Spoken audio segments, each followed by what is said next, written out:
Number 10, the single most common Harley maintenance habit and the most commonly skipped is checking tire pressure before a ride. The numbers stamped on the tire sidewall are not the numbers you ride at. Those are the maximum cold pressures the tire itself can safely hold. The actual recommended pressures live on a sticker on the swing arm or frame and in the owner's manual. They vary by model, by year, by tire type, and by load. A 2024 Street Glide runs 36 psi front and 40 psi rear, solo. A 2024 Sportster runs 36 psi front and 42 psi rear. Riding everything at somewhere around 35 wears tread faster than it should, increases the risk of a sidewall puncture on rough roads, and quietly drops fuel economy by a measurable margin. A pencil pressure gauge costs $5 and lives in a vest pocket. Number 9. The break-in oil change is the one piece of early maintenance Harley counts on you to forget.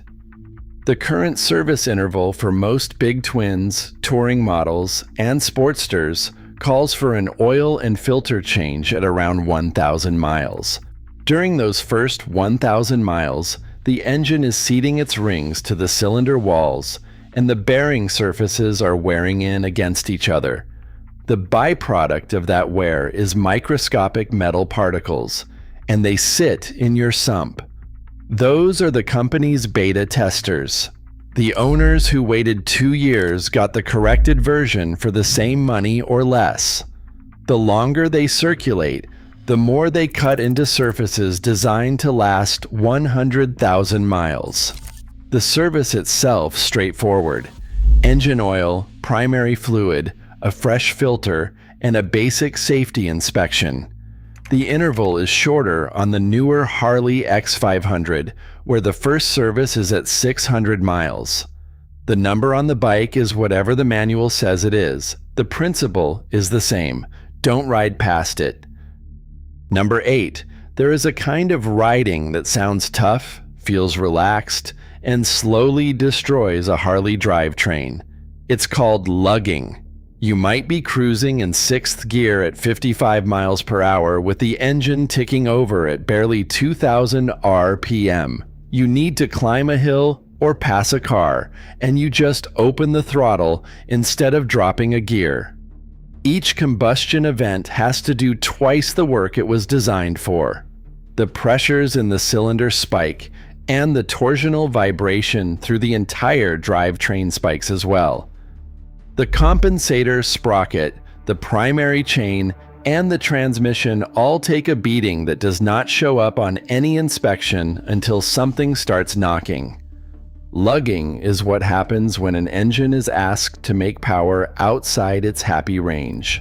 The fix is to shift down a gear and let the bike breathe. Number 7. Every Harley touring bike sold since 2007 has a hidden cooling feature most owners never enable. It is called the Engine Idle Temperature Management System, EITMS. When the rear cylinder gets above 287 degrees Fahrenheit at idle, EITMS shuts off the fuel injector to that cylinder. The engine keeps idling on the front cylinder alone, while the rear becomes an air pump that pulls heat out. The feature exists because Harley knows air-cooled V-twins cook themselves in stop-and-go traffic. From the factory, on most bikes, EITMS ships disabled. To turn it on, switch the ignition on, make sure the kill switch on the right handlebar is in the run position, and then push the throttle forward to its roll-off position and hold it there. After about 3 seconds, the cruise indicator lamp flashes green if EITMS is now enabled, red if it is disabled. Repeat the procedure to toggle between the two. Number 6. Bolting a new exhaust onto a Harley is the most common modification anyone makes, and doing it without retuning the engine is a quieter problem than most riders realize. The factory fuel maps were written for the back pressure of stock pipes. Take that restriction away, and the air-fuel ratio leans out. Most aftermarket pipes alone won't kill an engine in a single ride. The damage shows up over thousands of miles, especially under hard acceleration at high altitude, or in hot weather where the leaner combustion runs the pistons closer to the temperature limits they were designed to operate within. An ECU flash or a piggyback tuner is the second half of the same job. The pipe sounds good immediately.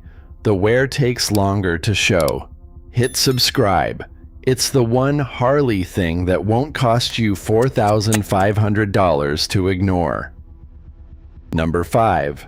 The Milwaukee 8 117. The engine that powers the most expensive bikes Harley currently makes. The owner's manual recommends 91 octane or higher fuel, not 87 regular. The compression ratio sits between 10.2 to 1 and 10.3 to 1, depending on the model year, and the ECU pulls ignition timing aggressively to compensate when it senses knock from low-octane fuel. The bike will not immediately die on cheap gas. It pulls timing, runs hotter, loses some power, and over time, repeated detonation events damage the pistons and ringlands in ways that do not show up on any diagnostic scan. You can hear the knock if you listen for it. By the time you can hear it, the damage is already underway.